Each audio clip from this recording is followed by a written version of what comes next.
可以很好的收缩我们的核心肌群，对我们的腰部的保护也很好。大家好，今天跟大家对比一下健身的时候佩戴哪款腰带会好一点。像我们传统的健身腰带，它的支撑力是还可以的，但是它也只能在我们做健身的时候去用。它因为它比较窄，不能完全的去收缩我们的核心让我们核心收紧。像这款莱菲斯的腰带更好一点，它会后分的更宽广一点。这样子的话，可以很好的收缩我们的核心肌群，对我们的腰部的保护也很好，那使用场景很好，可以健身用跑步用产后用手托用有运动的时候都是可以用的，几百块钱的腰带都是可以对标的。像我运动的时候，我如果戴上它。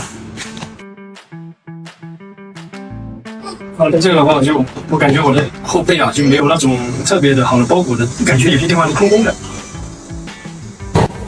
做有氧训练的时候，它会让我们核心收紧，也会让我们这个地方出汗非常快。